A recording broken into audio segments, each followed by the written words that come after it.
Hello, everybody. We've got 2.5 weeks left. We're going to make it through this semester. I am proud of all of us. So the bridge for today was really to work through those questions that I asked you about in the video. I kind of showed you that the big idea here is that previously existing groups on a benzene ring will impact where electrophilic aromatic substitution happens. And a lot of what you guys did on this was draw a bunch of resonance structures. I don't know whether or not you took the time to kind of think about why something like an oxygen is in that column of being super orthopara directing, or why something like N plus is extremely meta directing. But for the most part, your resonance structures were great. So we're going to go through these resonance structures together. I'm not going to take too much time to draw them because you guys did it already and they take freaking forever. But as a reminder, draw your hydrogens, please. A lot of the mistakes could have easily been avoided if you drew your hydrogens out. It doesn't take that long, but it's important to do. All right, so this is one resonance structure. We can get to another by having electrons go this way, which will give me boop, boop, boop, boop, boop, boop. Draw a lot of hexagons in this class. So this carbon still has its Cl and its H, and its OH up there. And my hydrogens in those positions. Then I can hop this one over. So the biggest thing that people missed, almost everybody missed, was the fourth resonance structure for this one. So 4 resonance structures. So as I move that around, we will see our third resonance structure. And these will look like what we did in class and went through in the video, is that notice that when you move that around, the positive charge ends up at every other spot. So no matter where it is, wherever your first one is, so here's the first one up there, your resonance structures will have the charge hop over 2 spots to right here, and then 2 spots again to right there. So you end up with a hexagon where it's going to be at every other point. So you get 3 of them. All right, so there are 4 intermediate resonance structures. What can we move around in resonance structures? Pi bonds and lone pairs. Where do I have lone pairs in this structure? Because we've done everything we can with the pi bonds.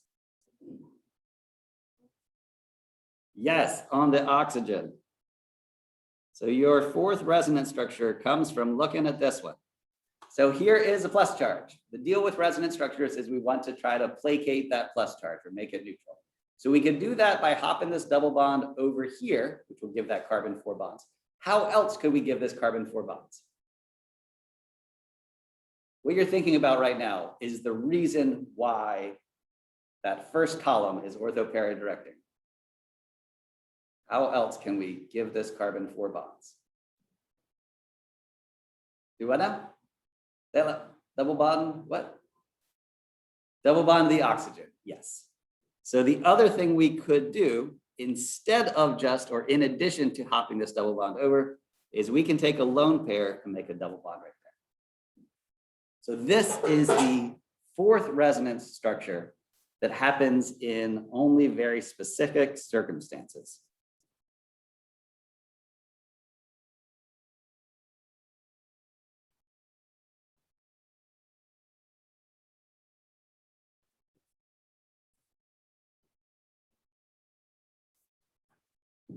All right. So looking at these 4 resonance structures, which one is most stable? They all have either a C plus or an O plus. What's more stable, C plus or O plus? O plus, yes. Why?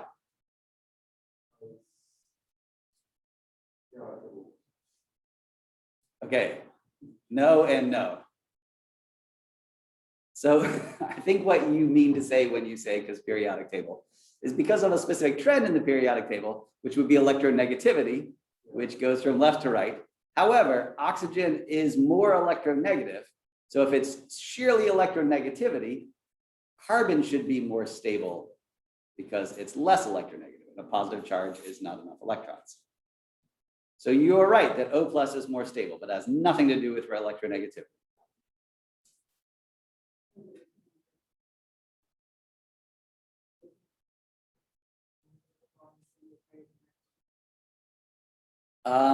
You're on the right track. Resonance isn't really a reason for any of these because they don't exist by themselves. They all exist simultaneously, so they can all go back and forth. But there's something about an O plus that makes it more stable than a C plus, which has everything to do with this carbon. So for a C plus, a carbon is making 3 bonds and no lone pairs. So what is it lacking? Starts with full, ends with octet. What's that? Yeah, it doesn't have a full octet. So I know it's been a while, but going back to like essential outcome 3 or 4 from last semester, the deal with plus charges is that they are going to follow those trends except for carbon. A C plus does not have a full octet. So a C plus ends up being our least stable of our main characters with a plus charge. And so it turns out that in these resonance structures, one thing that does stabilize the C plus is having resonance structures. But in addition to our normal 3, which we see whenever you're doing electrophilic aromatic substitution. So you guys drew these 3 resonance structures a lot, where you just hop to double bond, hop to double bond, hop to double bond. If you have a pre-existing group on your benzene, like we do in this case with phenol, it gives you this option of having a 4th resonance structure. And the 4th resonance structure is far more stable than any of the other ones. So it makes your intermediate way, way, way more stable because of that 4th resonance structure. So from the video, I went through what happens if you have an R group on there. As a reminder, if you had an R group, it makes one of your 3 resonance structures more stable because you get a tertiary intermediate. This doesn't give you a tertiary intermediate, it gives you a 4th resonance structure, but the 4th resonance structure is better than any possible C plus. So this is the best possible situation. And so the big take home message here, because you guys should probably, hopefully you have in your notes in front of you right now, that kind of chart, or at least that table, which was that we have these ortho-para directing groups. And then we've got those meta directing groups. What was your first category of ortho-para directing? What do you got? You should have like 4 things in there. What's that? Yeah, the ortho-para directing, the activating. So there's actually just a bunch of stuff there. What are the substituents that are ortho-para directing? Okay, NH2 and OR or OH, yep. What else? Right, so an amide. Yeah, that's fine. I think I condensed those by putting these into 2 different things. What do all of these have in common? What do you have right next to your R group here? Say that louder? Lone pairs. And what do lone pairs let you do that we just did here? They give you that possibility of a 4th resonance structure, and a 4th resonance structure that's way more stable than any of the other ones. So the reason that these are the best substituents to have on there already and are the most ortho-para directing is that if you have one of them and you try to do electrophilic aromatic substitution at an ortho position, or as we'll see later, a para position, your resonance structures of your intermediates will include a 4th one that's way better than all the rest, meaning that it makes your intermediates far more stable. So kinetically, they're much more likely to do that. Much, much, much more likely. All right, so if we have one of those things that has a lone pair, and we draw our resonance structures for meta, and again, you guys did a great job on this one. Plus, oops.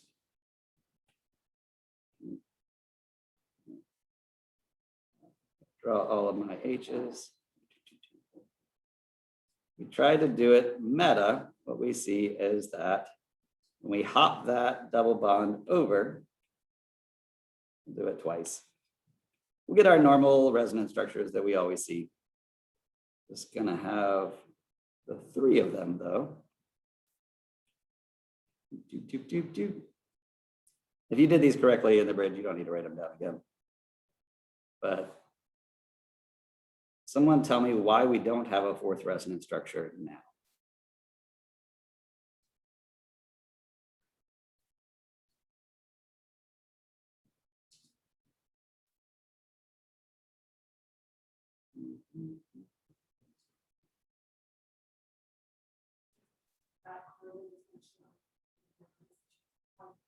Yep. Yep. So if you didn't hear that, the deal is if you do this substitution ortho, you end up with one of your resonance structures has the plus charge on the carbon right next to the oxygen. And so you can make that double bond in between and make that fourth resonance structure. But if you try to add that chlorine or whatever electrophile meta to the OH, then we do have the three resonance structures. Here's one with a C plus, here's one with the C plus, and here's one with the C plus. But in none of those resonance structures do you have the C plus on this carbon, the one right next to the oxygen. So it turns out that this isn't particularly bad. It's just that if you do this reaction ortho, you end up with stupendously stable intermediates. And if you do it meta, it's like meh, it's not bad, it's just not fantastic. And if we did this para, excuse me, for the matter of time, I'm not going to go through all of these, but what you'll see is that after you just do this one resonance structure right here, where we hop that double bond down, you'll see that you have that plus charge, once again, right next to your OH. And so this is going to let you make that fourth resonance structure, which is more stable than all of the rest, because that gives you the option of swinging that lone pair down and making that double bond up. No, I hope it's okay if I skip that one. It's going to be the same as the ones up in the first one. So you end up with kind of, this one is great if you do it ortho or para to the OH, or anything that has lone pairs. And this is not particularly great, it's just kind of ambivalent. So you end up with two really good options and one meh option. And so it makes this reaction faster, which is what activating means. But more importantly, it dramatically impacts where your product goes. And you always get a mixture of both ortho and para. So I'm going to go ahead and draw this out without those resonance structures, because this is going to be the big take-home message here. Is if you were to start off with phenol, which looks like this, and add Cl2 and AlCl3, where will you put the chlorine? Ortho and para, not at the same time. You would end up with two products, one where you have the chlorine, ortho, and one where you have the chlorine, para. To answer this question correctly, you must write both. So our little note to ourselves is that this thing right here is ortho para directing. So here's how I would invite you to think about this table that we drew at the very beginning that you have in your notes, is that this isn't 4 different functional groups to memorize. It's just anything with lone pairs. Any substituent with lone pairs is going to be ortho-para directing. And then an R group is also ortho-para directing. And a halogen, which does have lone pairs, is also going to be ortho-para directing. So the ortho-para directing groups are R groups and things with lone pairs. And so instead of thinking of this as a whole bunch of different categories and a bunch of different functional groups, just put them into one of those 2 buckets. R groups, lone pairs. That's it.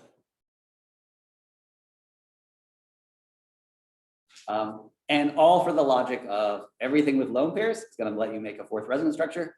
Anything with an R group will give you a more stable resonance structure. Does that sound fair? Any questions on that? We're going to do the same thing on the right side with the meta directing, but I want to make sure you guys are good on the ortho-para directing one. So no matter what it is, if you started off with aniline, which has an NH2 there, it would be ortho-para directing. So you'd have 2 products, one where your new thing is ortho and one where your new thing is para. And it's because the intermediates for para were great and the intermediates for ortho were great. The intermediates for meta were not so great, so we just never see meta. It's a lot slower than the rest. So everybody runs to ortho or para. Questions? It's a lot of explanation for kind of what ends up being, I think, a pretty simple answer at the end of the day. that your electrophilic aromatic substitution will happen here or there. This one on this side is going to be exactly the same as the left one. So you don't need to draw both orthos if you want to, because they end up being symmetrical. So just do one ortho in the pair. All right, questions on page 1. If you found all 4 resonance structures, good job. If you didn't, it's okay if you see it now. Yes, great, okay. All right, so we're gonna do the same kind of thing. Addition of nitro at the ortho spot, so we're gonna put it right here. This time I didn't give you one answer, just had you do them all, but good job because they all looked really good. The major problems happened when people didn't draw their hydrogens. If you saw in your bridge assignment and I drew a frowny face anywhere, it was a carbon with 4 bonds. Carbons with 4 bonds, 5 bonds. Carbons with 5 bonds can't exist. So therefore, they always end up very sad because they're not real. Right, so that would put a nitro group right there, and your positive charge would be right here. And in our resonance structures, we would see NH3 plus, double bond here, double bond there, H here, NO2. Let's draw in our H's so we can see where our positive charge is. All right, so where's the positive charge on this one?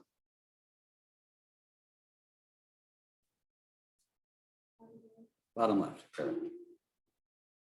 Again, that's way easier to see if you draw out your hydrogens. All right, and then lastly, we can hop it over. That would give us, double bond's gonna move to the bottom left, still up at the top left, H with an NO2, NH3 plus is up here. That plus charge is really, really important. All right, so note that in all of those products, you're gonna have 2 plus charges. And so having multiple plus charges in the same molecule makes it inherently less stable, which is why these reactions are much slower, so deactivated. Because having 2 positive charges in the same molecule is pretty bad. So these intermediates are extra bad. All right, looking at those 3 resonance structures, do any of them hop out at you at being particularly good or particularly bad? That is to say, particularly stable or particularly unstable? There is one of these that is tremendously unstable. You see it? It's all about the charges. Yeah, why would, this one is horrifically unstable. Why? Yeah, there's 2 positive charges right next to each other. And if we learned anything from physics in like middle school and beyond, it's that like charges attract, and what do identical charges do? They repel each other. They hate being near each other. And so this particular structure here is a disaster. It's tremendously sad. And so going through these resonance structures is what you would have to do in order to have electrophilic aromatic substitution ortho to a positive charge. And so what all that stuff on the right side of your column, all those, well, we can fill this in a little bit later, all this meta-directing stuff either has positive charges or partial positive charges, because positive charges hate being near positive charges. So you get one particular disaster if you try to do it orthopara. So if we try to do this meta, then we would react that double bond with our NO2 plus. And we would get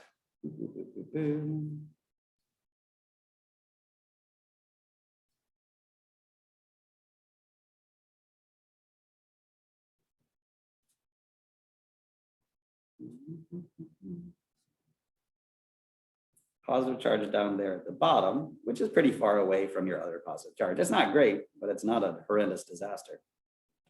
All right, we're going to hop this double bond down. And once again, we're going to find the positive charge at every other spot in our structure.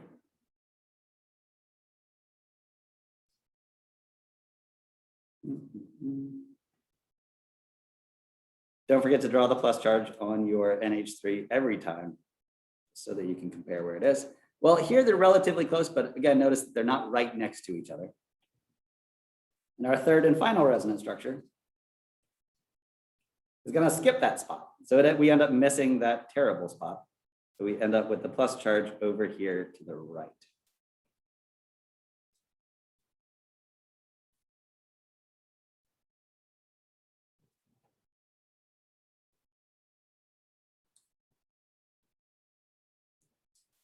And so what we can see is that this kind of subset of resonance structures, we don't have this thing going. We don't have two positive charges right next to each other. So while this is not, there's nothing particularly good or stabilizing about having a plus charge already on the ring and doing electrophilic aromatic substitution meta, it's at least not a disaster. So kind of going back to our little phases here. This is kind of meh, but meh is way better than complete disaster. And if we did it para, what we would find is that you're also going to have a resonance structure that looks like this. I'm not going to draw all the resonance structures just in the interest of time. But one of your resonance structures will be this one. Oops. Oh, 3 plus. Which once again is a complete disaster. And so when you have a pre-existing group on your benzene ring that has a plus charge or a partial plus charge, so like a carbonyl, any functional group with a carbonyl there, remember the whole deal with the carbonyl is that electrons are being pulled in this direction towards the O. So that carbon is a partial plus charge, the oxygen is a partial negative charge. So if you had a resonance structure with a plus charge right here, those two plus charges would be right next to each other, a full plus and a partial plus, but it's still like charges being jammed right up against each other, which is really unstable. So what we find is that if you have a plus charge or a partial plus charge on a substituent, then ortho is a disaster and para is a disaster and meta is the only thing left. And so that's why they end up being meta directing, not because there's anything particularly good about putting it meta, but because there's things that are particularly terrible about going ortho or para. And so what everything on the right side of this table had in common. So look at those. Someone tell me what our groups were that were meta directing.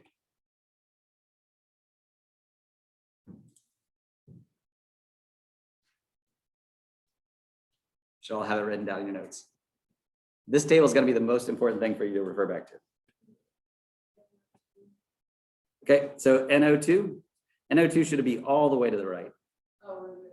That's okay. So NO2 actually has a plus charge on your nitrogen. NO2 looks like this. That's what nitro looks like. So it actually would be a plus charge right next to it. All right, and then also anything with an N and a plus charge. So, right, and then a cyanide. Cyanide has a lot of electrons being pulled away, so that's a big partial plus. All right, what was everything in this kind of column that was not so bad, but still pretty bad?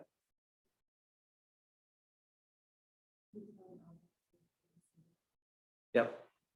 And all of that stuff. And what do they all have in common? Yeah, C double bond O to whatever. And these are, all those C double bond O's are partial pluses. So what you'll notice is that all of the meta directing groups, you can either memorize them one at a time if you want to, or make it easier on yourself. Carbonyls have partial positives on the carbon. All of this stuff has all the way positives. And so any of this stuff with a positive charge is going to be meta directing because your intermediate, if you did ortho or para, would have two pluses right next to each other. These are all meta directing. Lone pairs in our groups are ortho-para directing. And in those cases, they make your ortho and para much better, which is why they end up ortho-para directing.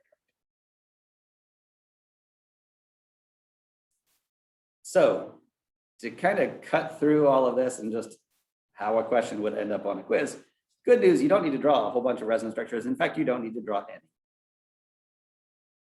if you were to start off with this thing, let's say just benzaldehyde, and add Cl2 and AlCl3. Well, this thing right here directs electrophilic aromatic substitution to go where relative to itself. Meta, yep. And either you memorize that list or you know that carbonyls are partial positives, and anything with a positive right next to the ring is going to be meta directing. So this is meta directing. And so your product would have substitution taking place at one of these two spots. But since both meta spots are symmetrical, you don't need to draw both of them. So just pick one. And you only really end up with one product. It should be, got this guy, CO1OH. And what does Cl2 and AlCl3 attach?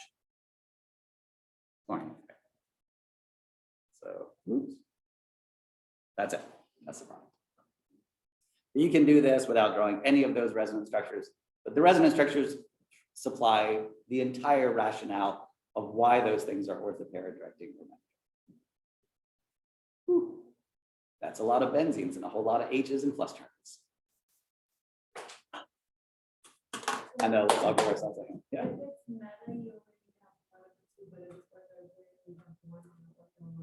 Yep. Because it's kind of, think of it as ortho plus para directing. So you'll have to draw an ortho and a para. But the meta directings are just meta directing. So you only end up with one of them. There is no such thing as ortho meta directing or meta para directing. Your only two options are either ortho and para or meta. That's it.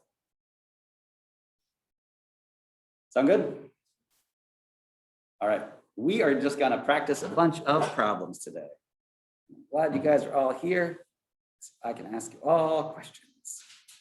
Let's make a whiteboard. I'm glad you guys are in Zoom as well, but no offense, I'm not going to call you out by name. So if you want to jump in, you can just say whatever you want to. All right, so let's start off with we're going to do isopropoxybenzene. If I start off with this guy and I add nitric acid and sulfuric acid together. Kenzie, you want to go first? It's only going to get harder. It's great to go first. So what would we find? Let's start with our questions. And there's two things to think about here.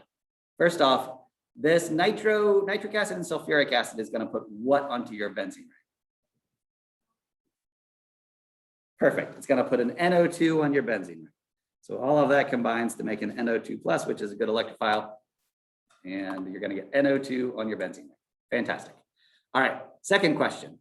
This thing right here is going to direct your NO2 to go where relative to itself?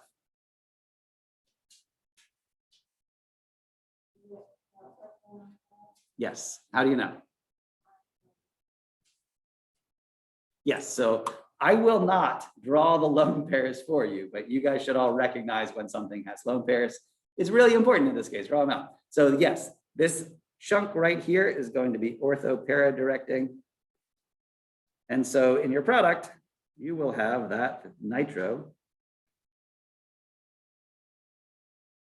at the ortho spot. And we will find that we will have that nitro at the para spot. Note that the para and ortho are relative to this thing. So these are ortho to each other. Ortho, remember, is when they're right next to each other on a ring, and para is when they're directly apart. So this would be the correct answer, both of those. Good job. Any questions on that one? If you wanted to, Mackenzie, you could draw all four resonance structures for this one and all four resonance structures for this one, but you don't need to, because getting to the product you can do without drawing the resonance structures of the integrate. So I would recommend you probably not draw all the mechanisms for all of these because they're long and complicated, and we've done them, and this is how we get there. All right. I don't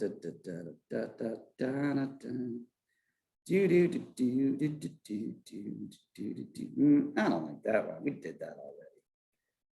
Do, do, do, do, do, do, do, do, do.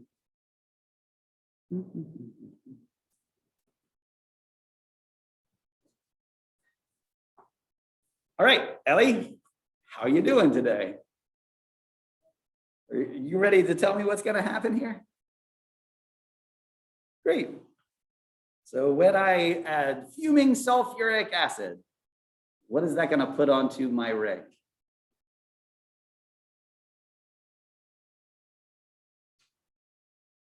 This is probably the weirdest one. It ends up just being this thing.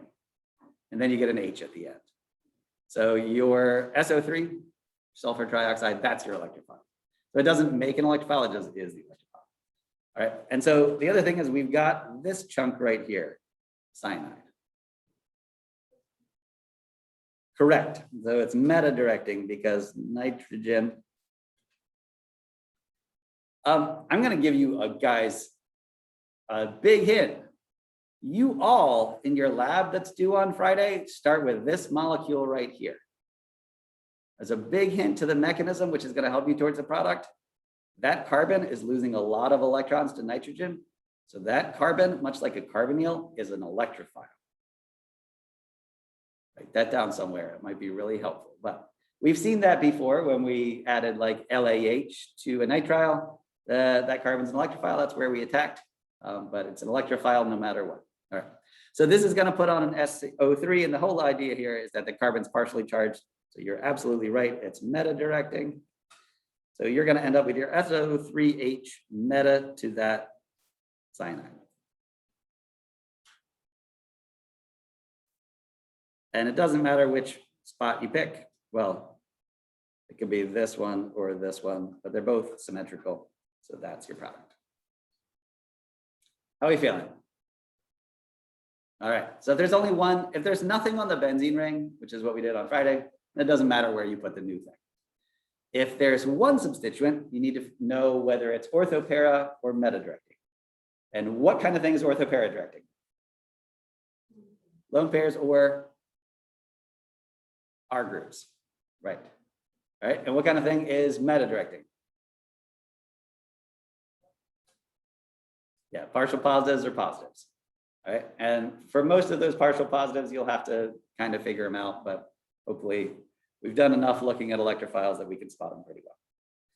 All right, so let's crank it up a little bit. Gabe, what happens if you have multiple substituents on your ring already? This is the very last slide.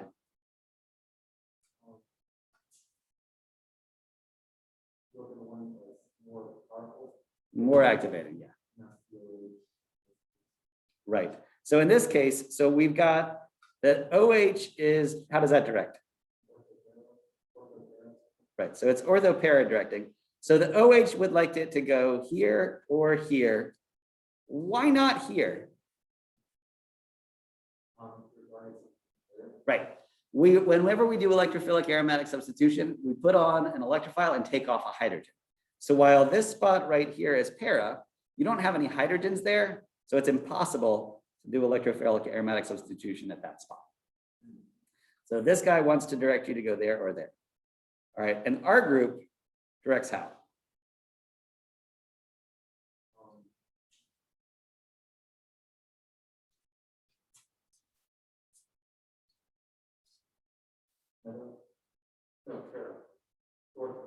Orthopara.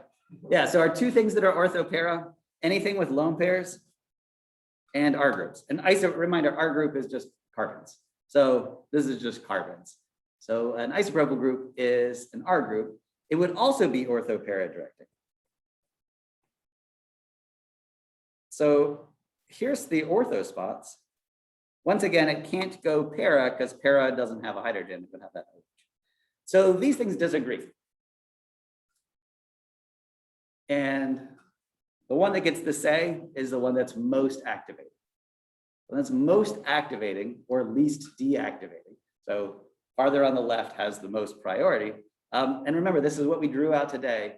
It gives you an even better reason to have your substituents show up at those spots orthopara because it gives you that fourth extra stable resonance structure. So in this case, if, I didn't even give you a reagent. Here, let's do Br2, iron bromide and bromine. You are going to do it where? Red or blue? You said it already. Ortho to whom? Yes. So the OH is most activating. It was farther to the left in our table.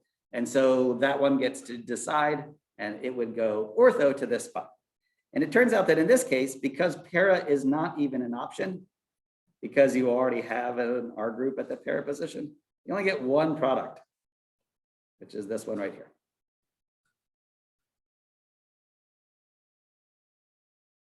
Everybody understand why I only get ortho and not para? Anybody unsure on that? So this would be the para position. There's already the group there, so there is no hydrogen to take off. So the isopropanol is on from meta position to the OH, you would have two answers, the BR on ortho and para. That's a great question. Let's do that one.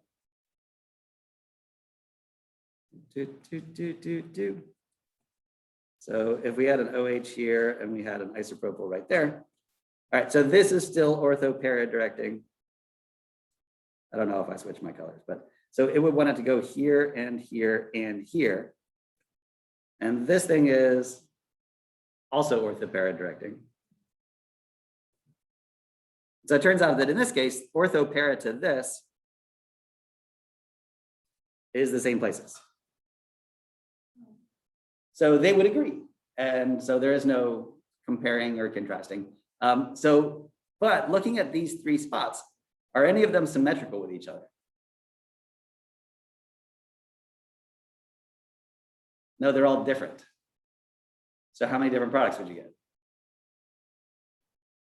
3. Yeah, you get all 3 different products in this case, because they would not be symmetrical. So in this case, we would have, oh, I don't know, Br2.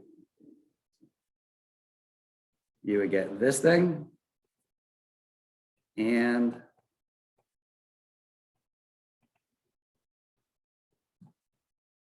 this thing and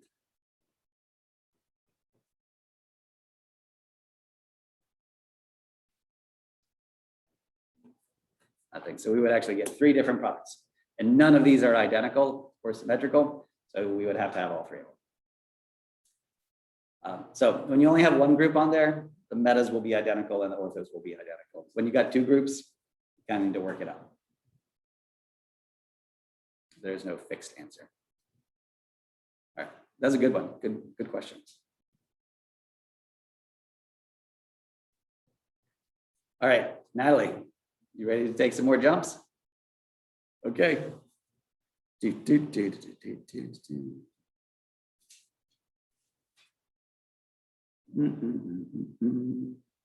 Let's say that we have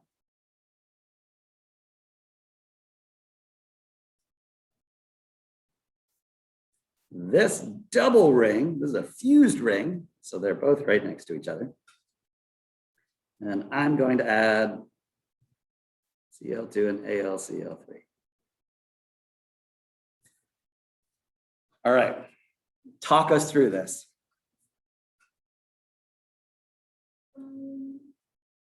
I'm going to go ahead and number the carbons. Is that okay? 1, 2, 3, 4,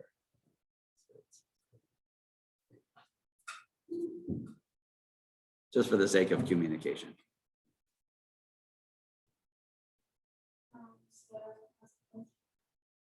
Okay.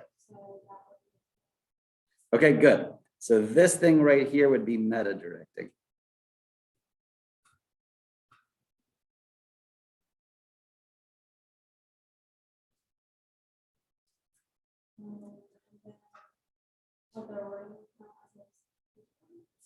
All right, what is this thing right here, this number 7? Yeah, it's a carbon. So what is that?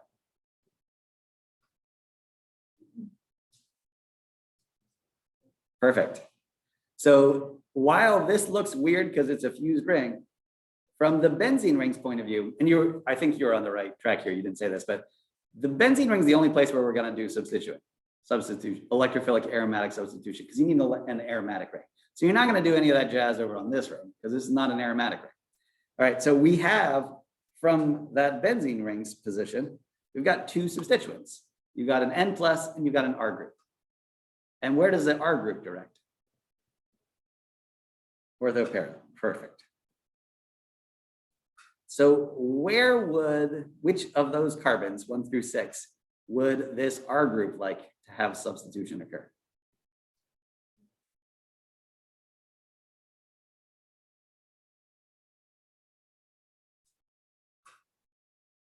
So relative to, what's ortho to 7?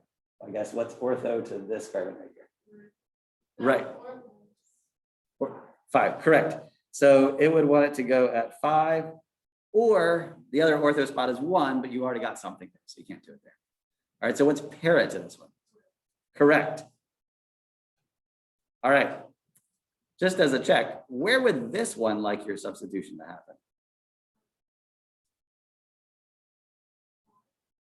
5 and 3, right. So it turns out that this one meta directing would give it 3 and 5, and for this one ortho para directing would give 3 and 5. All right, if they disagreed, who would win?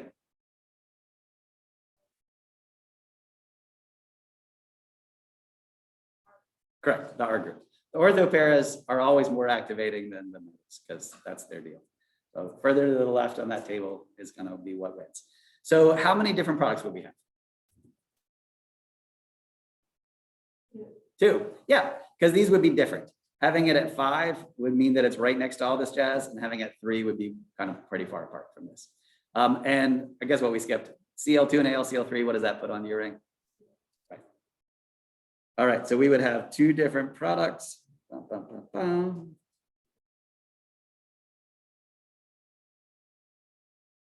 We would get this one, and we would get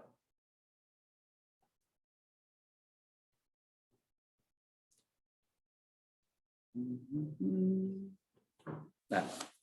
And they look pretty similar, but they are not identical because here the chlorine is on the far left side. Here it's kind of in the middle, right next to your R group.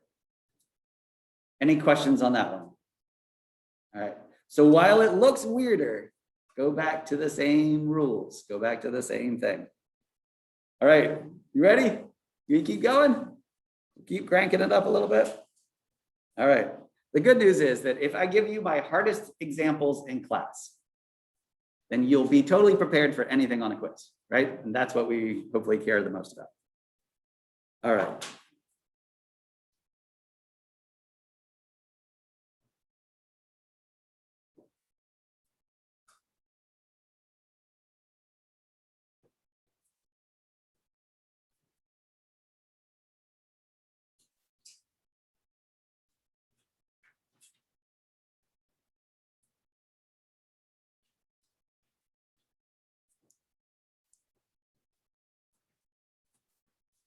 Okay. This looks super crazy. It's okay. So here, basically what I've given you is 12 different places, spots on benzene rings. But let's look at each of these from the benzene rings point of view. So talk to me about this right side benzene. Great.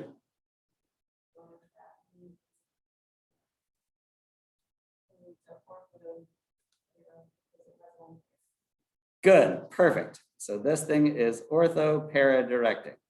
Furthermore, it's activating, meaning that it makes electrophilic aromatic substitution happen pretty fast. Okay, talk to me about the left side ring. Good. And that meta is deactivating, meaning it really slows down the reaction off of that ring. So we have kind of 2 contrasting things here. The ortho-para group, and first off, great job. Basically what you spotted here is that while they're both attached to an ester, they're attached to different parts of the ester. This one is next to the oxygen, which is ortho-para directing, and this is next to the carbonyl, which is meta directing. So basically what I would do, I'll try to make it so you guys can see this in Zoom, is if you got 2 rings like this, for the left one, ignore everything except for what's right next to it. For the right one, ignore everything except for what's right next to it. And the same thing kind of on the one that I gave you, Natalie. It didn't matter that there was a ring going out there. You just looked at what was immediately right next door. So this is just bells and whistles and red herrings. There's a lot of things out there. All you need to do for a benzene ring is just worry about what's directly attached to it. All right, so with all of that information in play, which ring is much more likely to have the reaction occur? The right one or the left one? Yeah, and which numbers on the right ring are most likely to get your substituent? Perfect. And it turns out that in this case, 2 and 6 would be symmetrical, so you don't need to do both. But you do need to do 4 and then one of those. All right, last question. We had iodine and nitric acid. What do we put onto our ring? Perfect.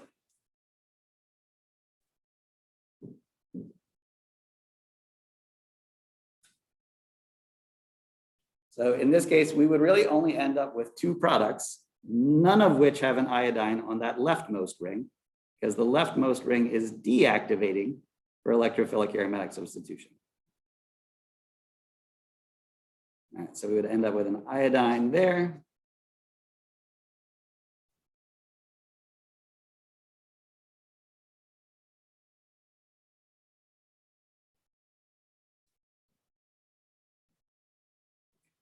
And it's personal preference on which ortho spot do you want. You prefer 2 or 6? Great. Those are your products. How are you feeling? Less scary than it looked immediately, maybe? Okay, that's about as hard as I can make it. Yes, sir. This is fourth pair is activated and just happens instead of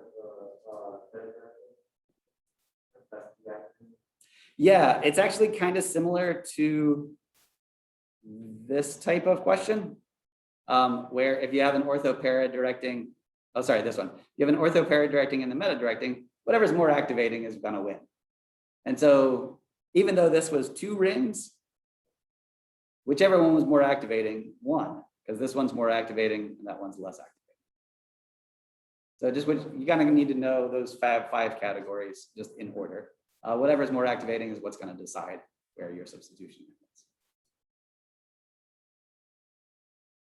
Questions on any of that?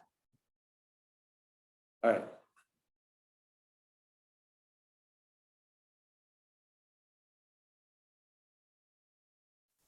All right, Colette, what's this called? Okay, what's this molecule called? Benzene with a CH3 attached. Starts with a T. Yeah, toluene. Good. Okay, and you're right, it's an R group. So if I start with this, and I'm going to add lots of nitric acid and sulfuric acid. All right, where would that methyl group direct this to go?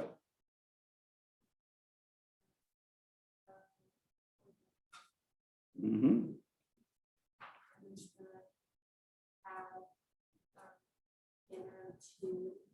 Great. So let's just do one. You get to pick.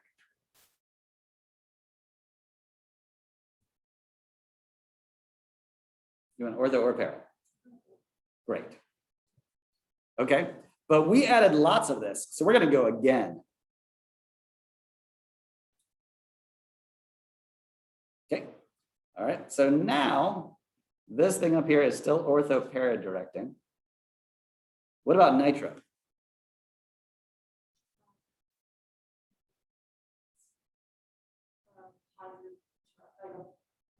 Yeah, then nitrogen has a positive charge, so it's perfect. Good. All right, so ortho para from this one would be here and here. And it turns out the meta from this one is the same 2 spots. So they do agree. If they disagreed, who would win? The R group, perfect. All right, so we're gonna do it again. So where do you want to put it now?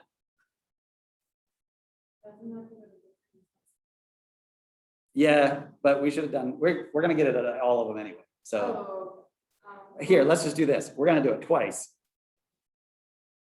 We're gonna skip to the end here. So eventually you'll end up with a nitro at all of those spots, because when you put the second nitro on, it's gonna agree with your first one and the methyl group. So it turns out that they always agree. Okay, so this is what we would eventually get. And I only tell you this because this molecule right here is a pretty famous one. You can probably tell by looking at this that this molecule has a whole bunch of pluses and minuses. If we draw all of those nitros out, nitro looks like this. Boop, boop, boop, boop.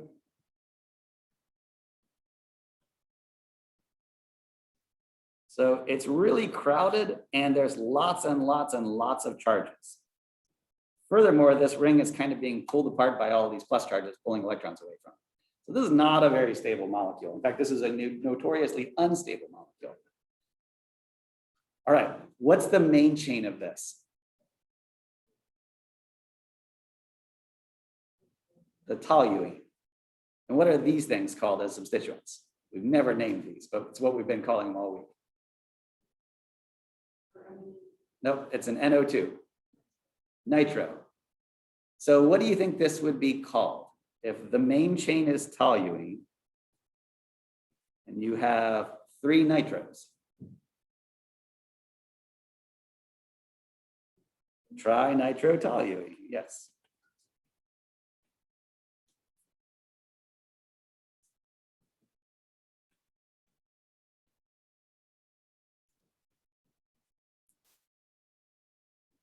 So this is TNT, this is dynamite, is trinitrotoluene to have, and specifically it's 2,4,6 trinitrotoluene, but no one really says that when they're saying TNT.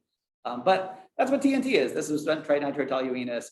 So don't make dangerous chemicals, but really all it takes is toluene and nitric acid and sulfuric acid. But it takes a whole lot of heat to get it to this point. So it's pretty dangerous to make because it needs a lot of energy input to get here to make this really unstable molecule. But then when you have it, this thing is really high energy. So it's really ready to fall apart and explode. And that's where explosions happen. So anything that's explosive is something that's high energy, high potential energy, and is ready to give off its energy. So that's trinitrotoluene. So that's what that is. Fun fact. I don't know. All right, Deanna, good news. You got 8 minutes. Are you ready? All right, here's my question for you. So you guys will also have to do some of this fill in the blank stuff. If we were to start with that molecule, I'm gonna make this as challenging as I can, and you're welcome. I wanted to start from benzene and put on both a chloro and a nitro, but I want them to be meta to each other. What do I have to add and in what order?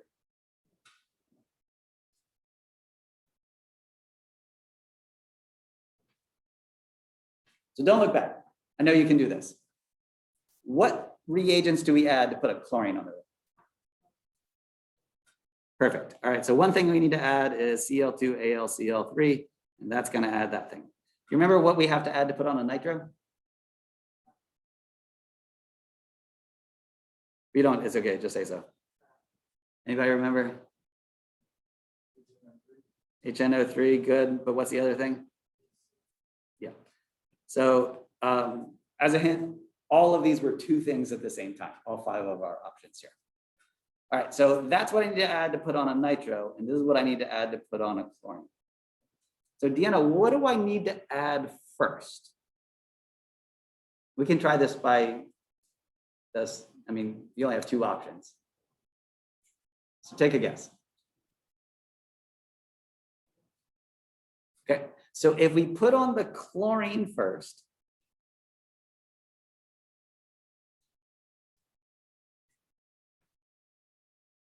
all right, chlorine directs the next thing to go where?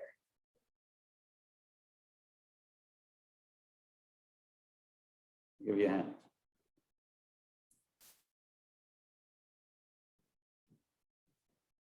So anything with lone pairs is orthopara. So if we put on the chlorine first, then where would the nitro go? You just said it.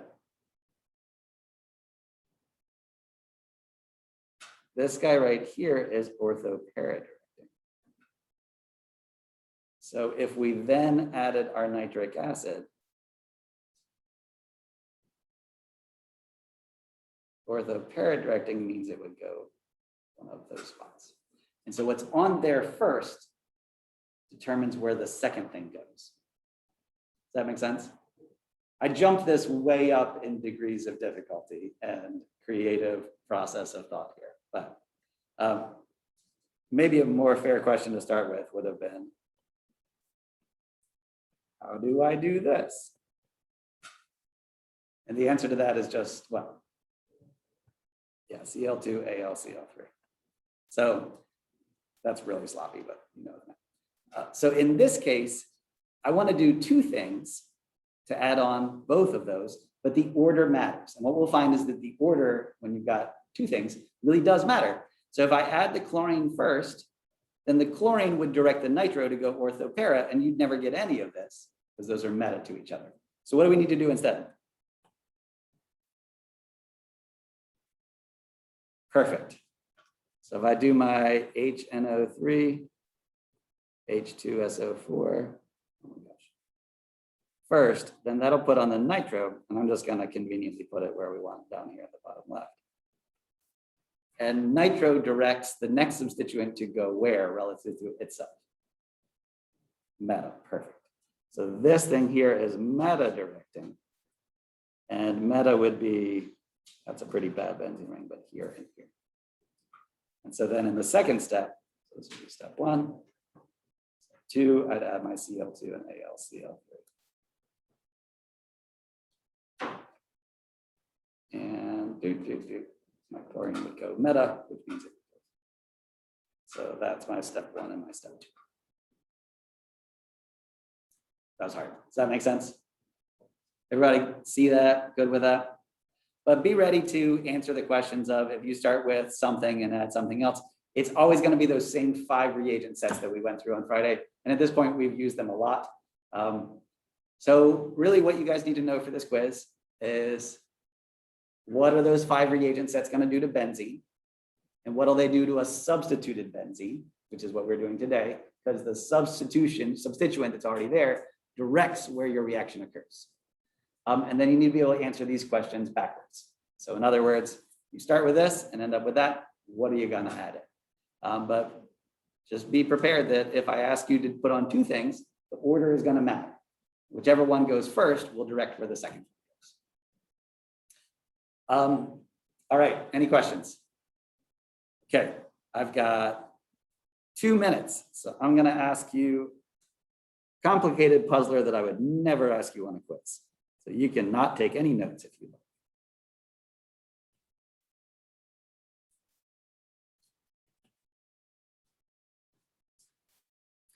All right. This is aniline. It has a nitrogen with a lone pair. How does it direct stuff to go? Ortho-para. Correct. All right. If I do this product, I will only get your meta product.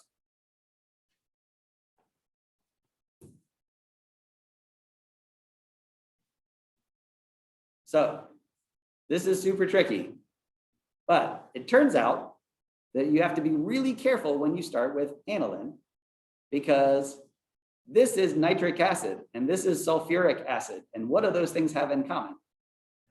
They're acids, and nitrogen is a pretty good base.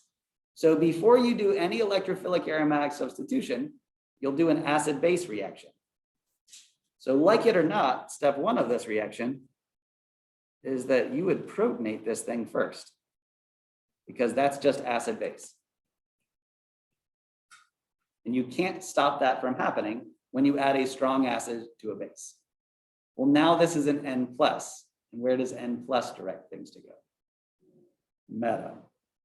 So despite our best intentions, if you start off with aniline, if you added this stuff, which is nitric acid and sulfuric acid, or this stuff, which is SO3 and sulfuric acid, or this thing, oops, iodine and nitric acid, in all 3 of those cases, you are adding a strong acid. And so before it even substitutes, it would turn your amine, which is highly activating in orthoparadirecting, into an ammonia, an N+, which is highly deactivating in metadirecting. And that would happen before your electrophilic aromatic substitution. So in all of these cases, what you would get would be the meta product. So this is more of a cautionary warning, but I'm not going to ask you on that. I would expect if I asked this question, 0% of people would get it correct because we don't tend to think about this. But I just want to let you know as a broader reminder, things we've done in the past are still true, and acid space is still a thing. I don't expect it to dawn on you for every single question, looking at like side effects that are things we've done already, but just be aware that all that stuff that we've done before is still true. All right, it is 10:30. Do you guys have any questions? For 11:30? Don't forget that retrosynthesis is due tomorrow at midnight. Thanks. If you have any questions, please let me know. I have lab this afternoon, lab tomorrow morning, lab tomorrow afternoon, but I will try to answer them the best I can. Have a good day. So we have something to do Friday? You're out of lab. Lab is due Friday, Okay. which is experiment 5. Okay. I